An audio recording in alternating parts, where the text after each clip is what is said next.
Good morning, everyone. It's Annie with Manor Farms Homestead. So it's kind of a dreary, wet, cold day outside. We did butcher a couple of hogs, actually 3 hogs, but one was for a friend a couple of weeks ago, and we are getting to all of the lard today, all the trimmings, so we can render it down for lard. So I'll get you started here on what's going on in the kitchen. So we got Nate over here on chopping duty. He's going through, these are just all trimmings with a lot of fat. While some of this could have been put into sausage, they already had the fat ratio they needed on the sausage, so this was just trimming. So he's going through and getting as much of the actual meat off of this fat so that we can chop it up into little bitty bits and render it down and make some good lard. All of our trimmings are going to go to the dogs. So one of the big things with making or rendering your lard is that there are 2 different types of fat that you're going to get off the pig. What we're going through right here are the outer trimmings, the big fat layer that goes around the outside of the pig, so it does have a lot of attachments to meat. This particular lard is going to have more of a meat, bacony kind of hint of taste in it. So it's good for using for sauteing vegetables, cooking anything that you don't mind having a little bit of meat flavor. We also, on the other hand, have a large amount of leaf lard, and this is going to be the lard that we render down, and it'll form a real clear, real hard lard that is excellent for baking with. So you can use it in place of shortening and any kind of pastries you're making. It's not going to have a bacony flavor. It just has a real neutral. Has what? So that's all meat. Okay. So this is just going to have a real neutral flavor. Great for making pastries, biscuits, anything like that that you would use shortening and otherwise. So lard, while it gets a bad rap, is technically a lot healthier for you than using anything like shortening. So this is, anytime we butcher hogs, we do save all of our fat and render it down for lard. Once it's been rendered down, we put it into sterilized jars. While it's hot, it will seal and it will keep for, I've found it keeping for up to a couple of years easily without going rancid or anything. So that's what we're working on today.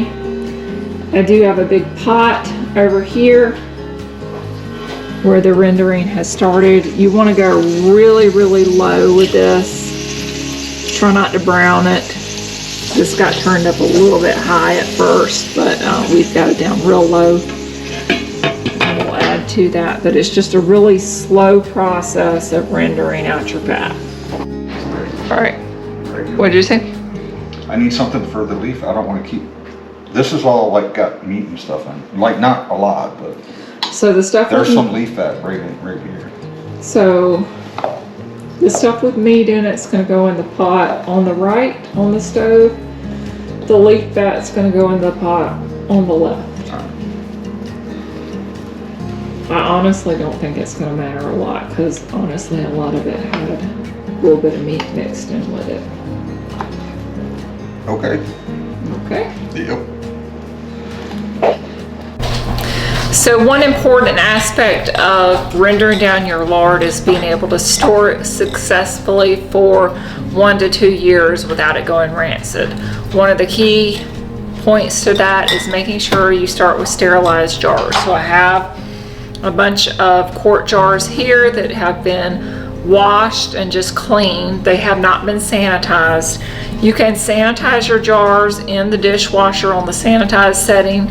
You can drop them into boiling water for about 10 minutes. The easiest way that I've found to sanitize my jars is to pop them in the oven when they're clean at 225 for about 10 minutes.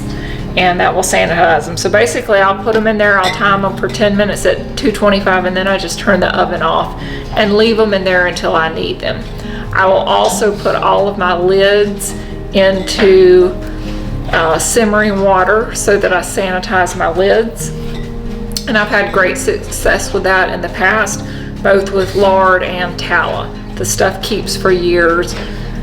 You open it up, it has zero smell. So I mean, it doesn't smell like beef, it doesn't smell like pork. It just has no smell. It's just good quality fat that you can use for cooking, whether it be sauteing stuff or making baked goods. So this is what I'm working on right now while Nate is still chopping up lard. I have 2 pots going on the stove, one that's got a lot of meat portions in it. We'll try to separate the 2 groups and label them as the ones that may be more porky tasting versus the ones that are going to be really bland and good for baking. So just kind of keeping those separated out and using the 2 different types of lard that we create for their own purpose, and we'll label them as we go. So I'm going to get these jars into the oven to start sterilizing, and then I'll bring you back over to the stove and show you what we're working on with the 2 different pots of 2 different types of lard rendering down. Now when you're rendering down your lard, some people will add a little bit of water to it just to keep it from burning or browning. But if you do add any water to it, it's going to be a longer process because you're going to have to cook it till all of that water evaporates back out. So I don't add any water to my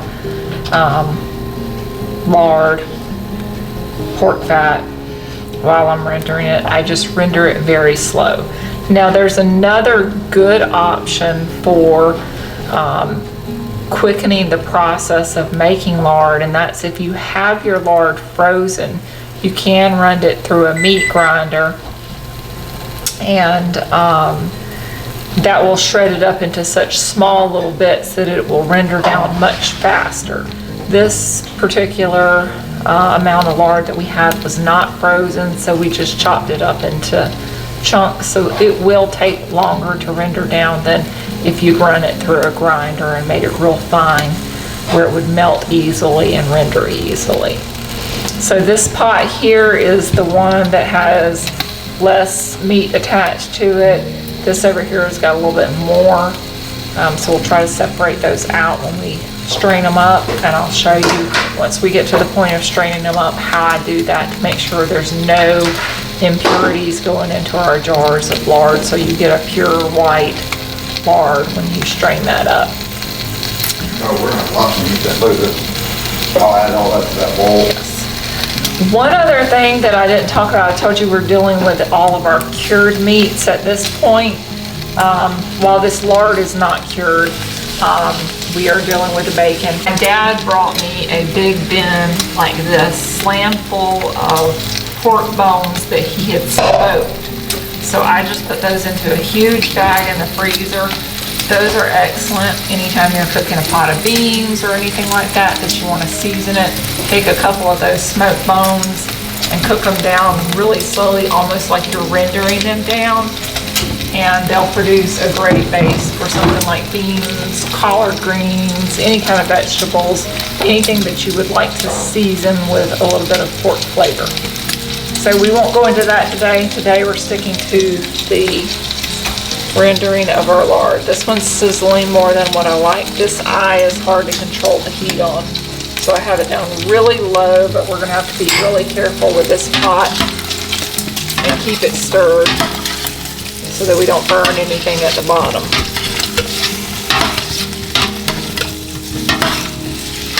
And we'll get a lid on it so that we kind of keep some of that moisture in there that will make it render slowly.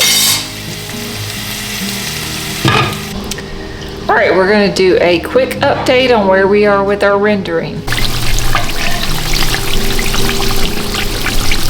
All right, so we got pot number 1. This was mostly leaf lard, so there's a really good breakdown of the fat in there. My camera's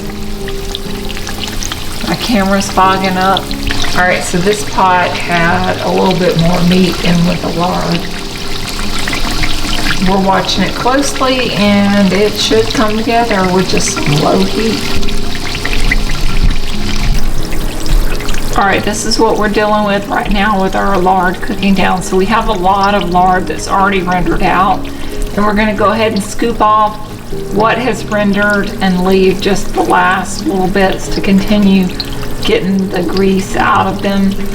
But for now, we're gonna go ahead and start jarring this up. I've done 3 jars already. We have sterilized lids. I just put the hot lard that's bubbling away in the pots into these jars, and I'm placing them over here. They will eventually turn opaque, but for now we're going to continue jarring these up. So additional lard will continue to render out of all of the fat that's still in here.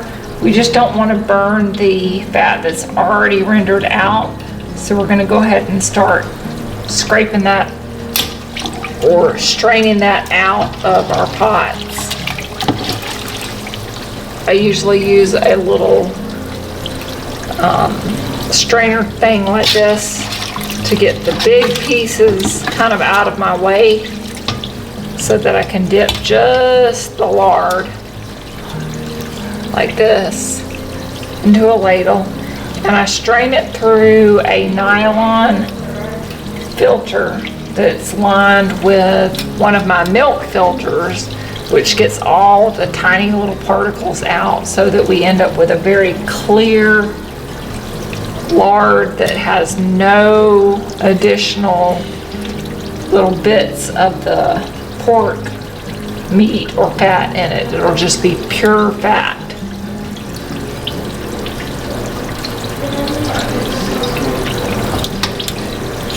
So we'll just keep doing this, filling our jars.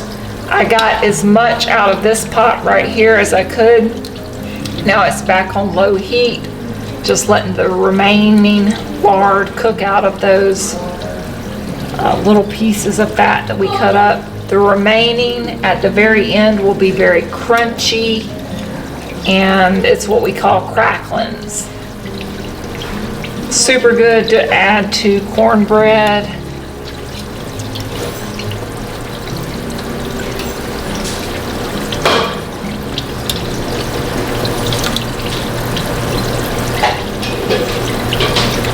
Now these are my 2 bowls of cracklings that I got out of the lard rendering.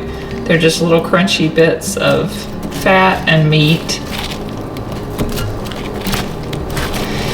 I'll throw these into freezer bags today. And the best use that I've found with these is just throwing them into some cornbread. You can put about a cup of them in with your normal batch of cornbread, and it adds definitely a depth of flavor that you don't get from anything else. So I'm sure there are other things you can use them for. That's just traditionally what I've used mine for, but you can certainly come up with other uses for them. But that's just the byproduct of rendering down lard, which can certainly be used as well. All right, just to give you a quick update this morning, these jars have sat all night and all of them are sealed. Again, we put this hot lard into here straight out of the pan as it cooked off of our little pieces of crackling. But if you touch these jars, they're still a little warm, and especially the ones in the center that were surrounded by other hot jars. So they're not fully set up yet. This one on the end is pretty much set up where it wasn't as warm since it wasn't surrounded by other hot jars. But these will continue to set up and completely solidify throughout the day. So I'll show you the final jars once they've completely set up. But the good thing is they're all sealed, so they just have to continue coming down to room temperature, and they're just slightly above that right now. So I do have this in a bowl. This is where I did my final drain on all of my cracklings. So as you can see, that's completely set up at room temperature as well. All right, so it has actually been probably at least a month since I did the lard. I just wanted to show you, since I didn't do it in the last video, that this is what our lard's set up to look like. I mean, it's completely solidified. This stuff will last a minimum of 1 year. I've easily had it last 2 years. Once it's sealed like this stuff will last a long time. So what do I use lard for? Lard is excellent in making pie crust, biscuits, any kind of pastries. And you can use this, or you can use Crisco, and Crisco is hydrogenated oil, which is horrible for your body.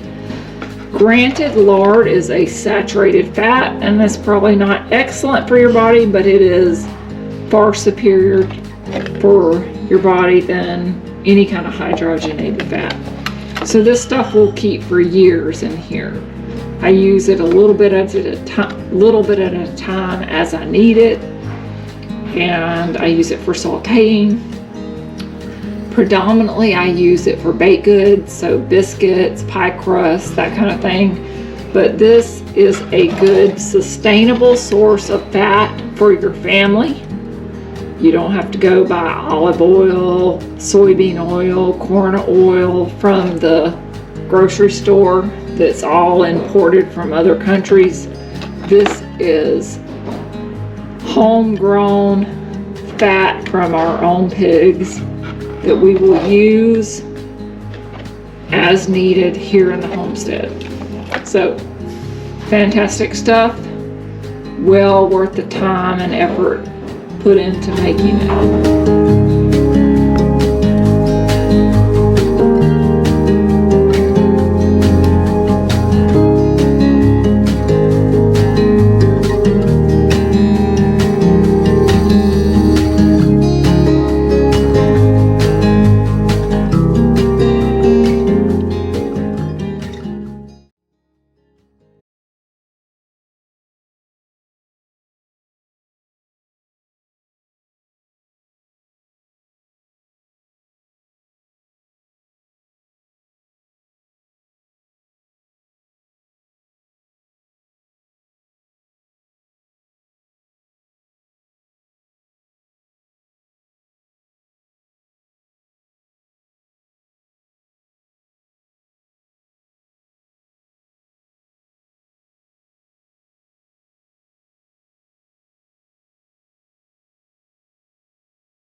So additionally, we're slicing our bacon today. We've got some thick cut slices of bacon.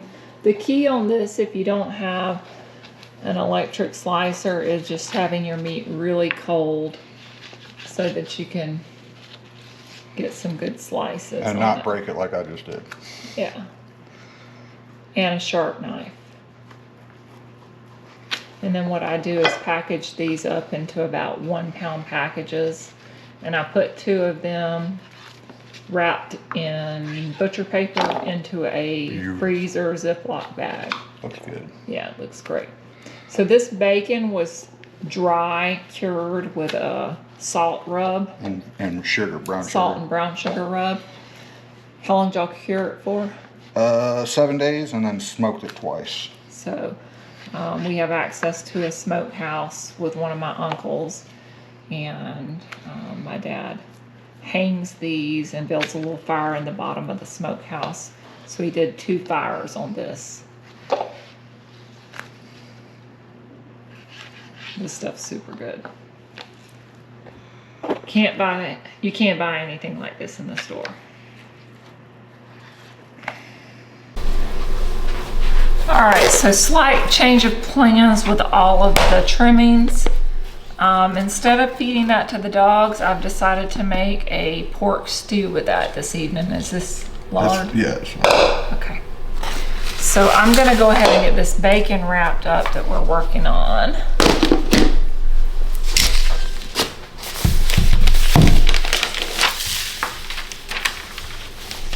I think I put my scissors away. I almost want to cut this in half, and we could have it like Korean pork belly. No, that'd be so good. I want bacon. Pork bellies really. Bacon.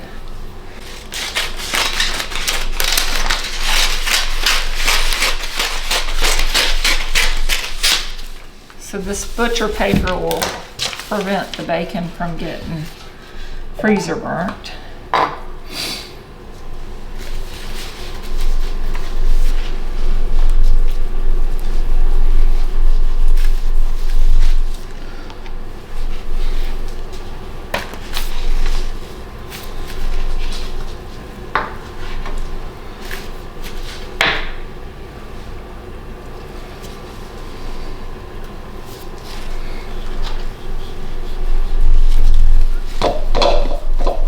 These pigs this year had a lot better marbling than the last ones we raised.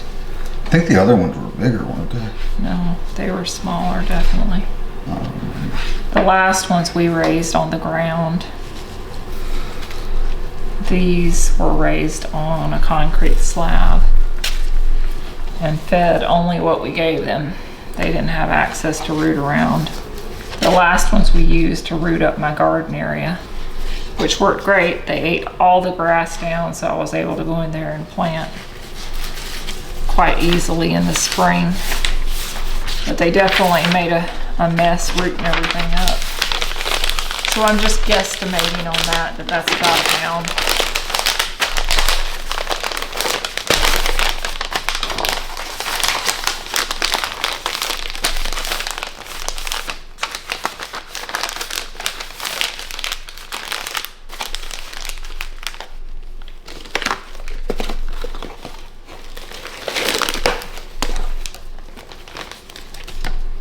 Always, always, always label what you freeze or you won't know what you've got.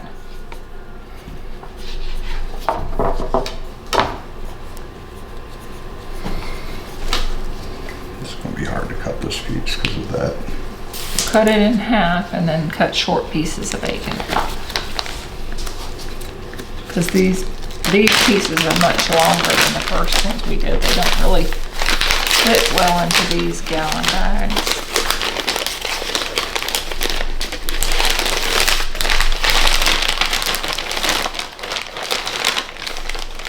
No way to cut it good.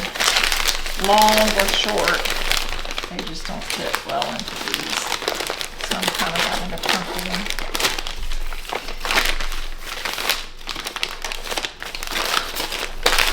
I think I'm going to put them like this.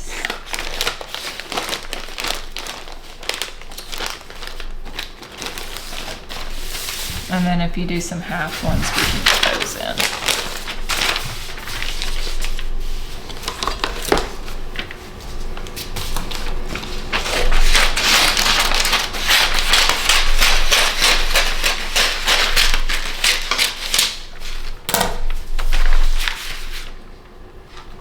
So all of our fresh pork was already frozen. So like pork chops. Yeah, I did all that when ground you were at work. pork, sausage. Boston butt, ribs. All of that got frozen immediately. And all we're working on now is we got, what was that? Tenderloin, we got pork loins. Yeah. So what we're working on now is the stuff that's been curing and smoking. These are all short. Yeah.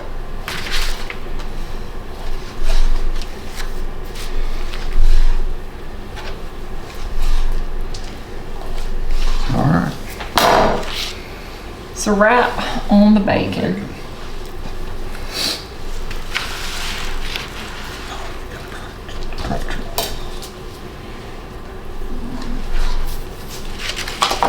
Where's your stew bow? That, Yeah.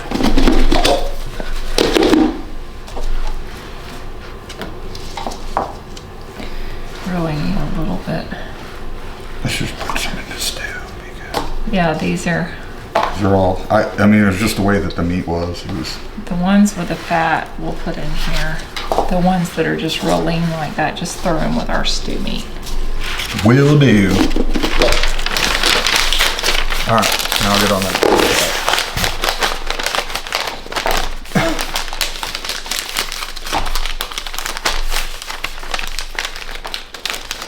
This is just the back fat, right? That's what it's called, back fat. Yeah, What about the leaf lard? that's all underneath this. Okay. It's all this stuff right here. Yeah. So actually this will render down real nicely. This is technically the pork rind here. That's not truly lard, that's the pork rind, but we're not making pork rinds. We're rendering it. We'll just render it.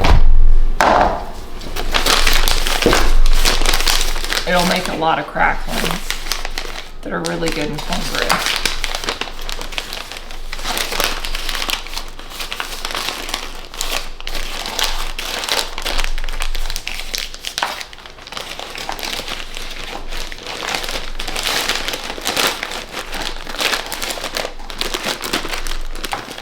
Just put it in this bowl. Yeah, I'm gonna put that. It doesn't have a lot of meat in my other pot. It'll cook down to a clear lard.